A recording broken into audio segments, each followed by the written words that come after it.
IMF programme होने और निगरान हुकूमत के आने के बाद भी मुसलसल रुपए की कदर गिरने और डॉलर की कदर बढ़ने का सिलसिला बरकरार है और आज डॉलर इंटरबैंक में 299 रुपए की रिकॉर्ड सतह पर पहुंच गया है, जबकि ओपन मार्केट में आज 312 रुपए तक भी डॉलर दस्तयाब था। रेट 306 रुपए का बताया जा रहा था। आज इंटरबैंक में रुपया मजीद 1 रुपये 88 पैसे गिर गया। मगर इस वक्त मसला यह है कि रुपया एक तरफ इंटरबैंक में गिर रहा है तो दूसरी तरफ ओपन मार्केट में भी मजीद गिर रहा है, जो इस बात की तरफ इशारा है कि अगर ओपन मार्केट में रुपए की कदर नहीं संभलेगी तो इंटरबैंक में डॉलर मजीद बढ़ेगा, क्योंकि IMF की शर्त के तहत 5 दिनों में इंटरबैंक और ओपन मार्केट के रेट में औसत फर्क 1.25% से ज्यादा नहीं हो सकता है, यानी तकरीबन 4 रुपए से ज्यादा नहीं हो सकता है। और दूसरी तरफ जुलाई के महीने में करंट अकाउंट खसारा एक बार फिर वापस आ गया है और 80 करोड़ डॉलर रहा है, और इसकी वजह बरामदात और तरसीलात ज़र का गिरना और इसके साथ साथ दरामदात का बैकलॉग क्लियर करना है। जुलाई के महीने में बरामदात सिर्फ 2.1 अरब डॉलर्स और तरसीलात ज़र सिर्फ 2 अरब डॉलर्स रही, जो इस माली साल के बरामदात के 30 अरब डॉलर्स और तरसीलात ज़र के 33 अरब डॉलर्स के टारगेट के हिसाब से बहुत कम है।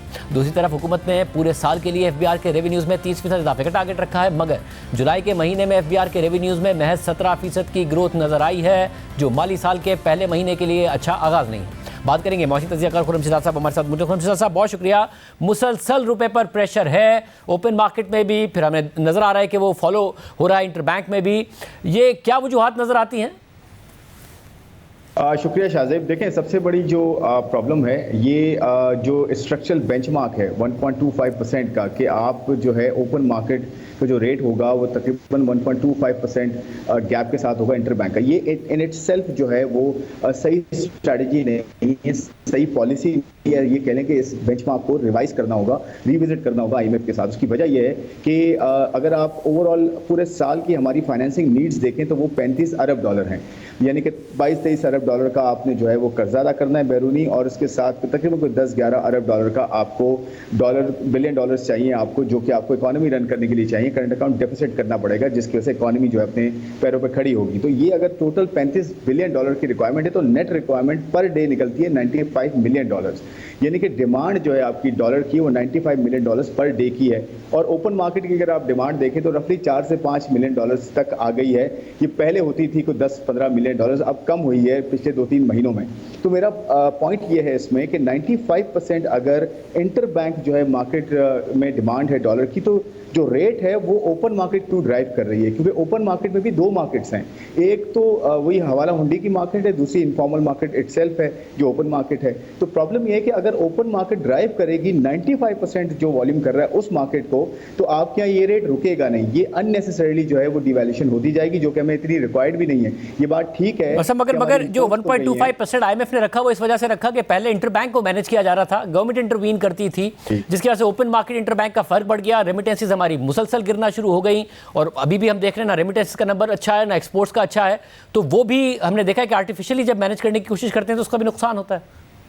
एब्सोल्युटली। देखिए, अब वो पॉलिसी नहीं है, वो पिछली गवर्नमेंट की पॉलिसी थी। अब स्टेट बैंक के पास ये इंटरवेंशन करने का, स्टेट बैंक का SBA हुआ है। SBA के अंदर स्ट्रेटेजिक डॉक्यूमेंट जाता है स्टेट बैंक का कि उसने क्या लाएअमल इख्तियार करना है, तो वो आप ऑलरेडी दे चुके हैं। तो इंटर बैंक जो है ऑलरेडी अब जो है मार्केट ड्रिवन है, और वो देखिए ज़्यादा फॉर्मल मार्केट है, ज़्यादा वेल रेगुलेटेड मार्केट है, वेल गवर्नड मार्केट है, और 95% वॉल्यूम वहाँ हो रहा है। तो क्यों ना उस मार्केट का रेट जो है फॉलो किया जाए, रादर देन ये कि ये 5% मार्केट जिसमें 2 रेट चल रहे हैं। शाहजेब, अगर आपके पास टिकट है, पासपोर्ट है, आपके पास जो है वीजा है, तो आपको वो रेट मिलेगा जो कि ऑफिशियल रेट है।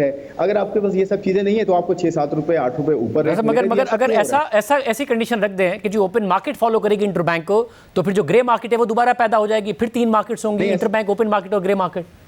नहीं, ऐसा नहीं है। देखें, वो उस वक्त था जब आप इंटरबैंक को कंट्रोल कर रहे थे आर्टिफिशियली।